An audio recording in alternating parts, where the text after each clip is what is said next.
ഈ മീഡിയയുടെ പുതിയ വീഡിയോയിലേക്ക് എല്ലാവർക്കും സ്വാഗതം. USS എക്സാമിന് വേണ്ടി തയ്യാറെടുക്കുന്ന വിദ്യാർത്ഥികൾക്കായി ബേസിക് സയൻസിൽ നിന്ന് എടുത്തിട്ടുള്ള ഒന്നാമത്തെ യൂണിറ്റിൽ നിന്നുള്ള ചോദ്യോത്തരങ്ങളാണ് ഈ വീഡിയോയിലുള്ളത്.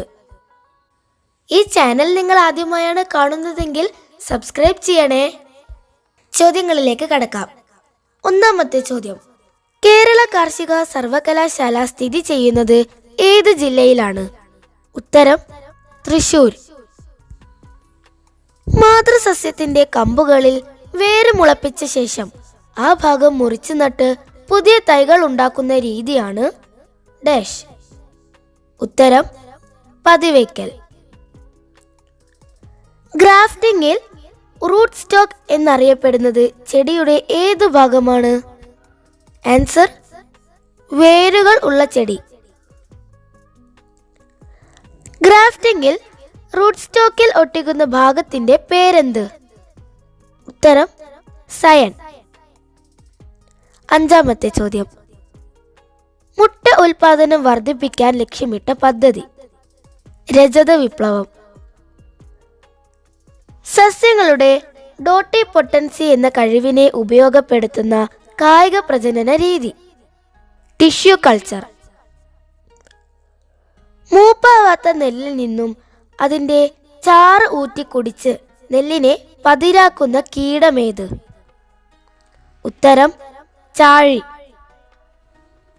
പഴം, തേൻ, പച്ചക്കറികളുടെ ഉൽപാദന വർധന എന്നിവ ലക്ഷ്യം വെച്ച പദ്ധതി? സുവർണ വിപ്ലവം. കേരളത്തിന്റെ നെല്ലറ? കുട്ടനാട്. മത്സ്യകൃഷി എന്നറിയപ്പെടുന്നത്? പിസികൾച്ചർ. കോഴിക്കൃഷി എന്നറിയപ്പെടുന്നത്? Poultry farming. മുയൽ വളർത്തൽ എന്നറിയപ്പെടുന്നത്? ക്യൂണിക്കൾച്ചർ. പട്ടുനൂൽപ്പുഴു വളർത്തൽ എന്നറിയപ്പെടുന്നത്? സെറികൾച്ചർ. സംസ്ഥാന ഇഞ്ചി ഗവേഷണ കേന്ദ്രം? അമ്പലവയൽ. സംസ്ഥാന കുരുമുളക് ഗവേഷണ കേന്ദ്രം? പന്നിയൂർ. മണ്ണില്ലാതെ കൃഷി ചെയ്യുന്ന രീതി? ഹൈഡ്രോപോണിക്സ്. NPK വളങ്ങളിൽ ഏറ്റവും കൂടുതൽ അടങ്ങിയ മൂലകം? നൈട്രജൻ. ഇന്ത്യയിൽ ഹരിത വിപ്ലവം ആദ്യം അരങ്ങേറിയത് ഏത് വിളയിലാണ്? ഗോതമ്പ്.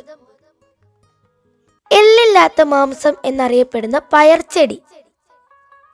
സോയാബീൻ.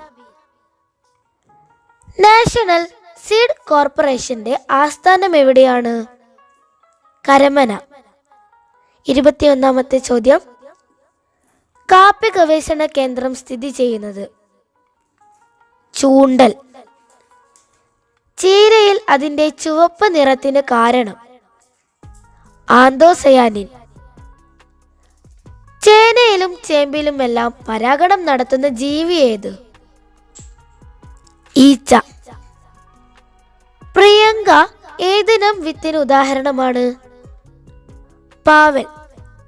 25ാമത്തെ ചോദ്യം: ജൈവ കീട നിയന്ത്രണത്തിന് ഉപയോഗിക്കുന്ന സൂക്ഷ്മജീവി? ട്രൈക്കോഗ്രാമ. USS എക്സാമിന് വേണ്ടിയുള്ള കൂടുതൽ ചോദ്യങ്ങൾക്കായി ചാനൽ സബ്സ്ക്രൈബ് ചെയ്യുക. ഈ വീഡിയോ നിങ്ങൾക്ക് ഇഷ്ടമായെങ്കിൽ ലൈക്ക് ചെയ്യാനും ഷെയർ ചെയ്യാനും മറക്കല്ലേ. Thanks for watching.